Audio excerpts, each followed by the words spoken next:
ನೂತನ ವರ್ಷ ಸರ್ವರಿಗೂ ಸುಖ ಶಾಂತಿ ನೆಮ್ಮದಿ ನೀಡಲಿ. ಚಿಕ್ಕಬಳ್ಳಾಪುರ ಜಿಲ್ಲೆ ಚಿಂತಾಮಣಿ ನಗರದಲ್ಲಿ ಜೆಡಿಎಸ್ ಪಕ್ಷದ ಕೋರ್ ಕಮಿಟಿ ರಾಜ್ಯಾಧ್ಯಕ್ಷ ಜಿಕೆ ಕೃಷ್ಣಾರೆಡ್ಡಿ ಹೇಳಿಕೆ. ಚಿಂತಾಮಣಿ ನಗರದ ಹೊರವಲಯದ ಜಿಕೆ ಭವನದಲ್ಲಿ ಹಮ್ಮಿಕೊಂಡಿದ್ದ ನೂತನ ವರ್ಷ 2026ನೇ ಸಾಲಿನ ಕ್ಯಾಲೆಂಡರ್ ಬಿಡುಗಡೆ ಸಮಾರಂಭದಲ್ಲಿ ಭಾಗವಹಿಸಿ ಮಾತನಾಡಿದ ಜೆಡಿಎಸ್ ಪಕ್ಷದ ಕೋರ್ ಕಮಿಟಿ ರಾಜ್ಯಾಧ್ಯಕ್ಷ ಜಿಕೆ ಕೃಷ್ಣಾರೆಡ್ಡಿ ಅವರು ಚಿಂತಾಮಣಿ ವಿಧಾನಸಭಾ ಕ್ಷೇತ್ರದ ಸರ್ವರಿಗೂ ನೂತನ ವರ್ಷವು ಸುಖ ಶಾಂತಿ ನೆಮ್ಮದಿ ನೀಡಲಿ ಎಂದು ಭಗವಂತನಲ್ಲಿ ಪ್ರಾರ್ಥಿಸುತ್ತೇನೆ ಎಂದು ಹೇಳಿದ ಅವರು, ಕಾಲಕಾಲಕ್ಕೆ ಮಳೆ ಬೆಳೆಗಳಾಗಿ ಸಂತೃಪ್ತಿಯ ಜೀವನ ನಡೆಸುವ ನಿಟ್ಟಿನಲ್ಲಿ ನೂತನ ವರ್ಷವು ಸಕಲ ಸಂತಸವನ್ನ ನೀಡಲಿ ಎಂದರು. ಈ ವೇಳೆ ಜೆಡಿಎಸ್ ಪಕ್ಷದ ಮುಖಂಡರು ಕಾರ್ಯಕರ್ತರು ಹೆಚ್ಚಿನ ಸಂಖ್ಯೆಯಲ್ಲಿ ಹಾಜರಿದ್ದರು.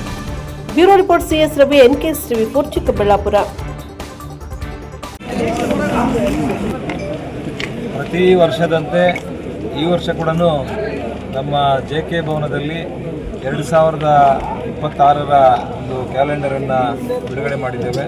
ನೂತನ ವರ್ಷ ಚಿಂತಾಮಣಿ ವಿಧಾನಸಭಾ ಕ್ಷೇತ್ರದ ಸಮಸ್ತ ನಾಗರಿಕರಿಗೆ ಎಲ್ಲರಿಗೂ ಕೂಡ 2026ನೇ ವರ್ಷದ ಶುಭಾಶಯಗಳನ್ನು, ಆರ್ಥಿಕ ಶುಭಾಶಯಗಳನ್ನು ತಿಳಿಸ್ತೇನೆ.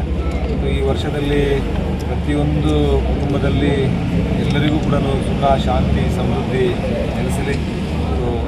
ಮುಂದಿನ 2026ರಲ್ಲಿ ಒಳ್ಳೆ ಬೆಳೆಗಳಾಗಲಿ, ಒಳ್ಳೆ ಬೆಳೆಗಳಾಗಲಿ ಮತ್ತು ಜಾನುವಾರುಗಳಿಗೂ ಕೂಡ ಮೇವು, ನೀರು ಎಲ್ಲ ಕೂಡ ಸಿಗಲಿ, ಎಲ್ಲ ಕುಟುಂಬಗಳಲ್ಲಿ ಕೂಡ ಒಳ್ಳೆಯದಾಗಲಿ ಅನ್ನುವಂಥ ಶುಭ ಹಾರೈಸ್ತೇನೆ.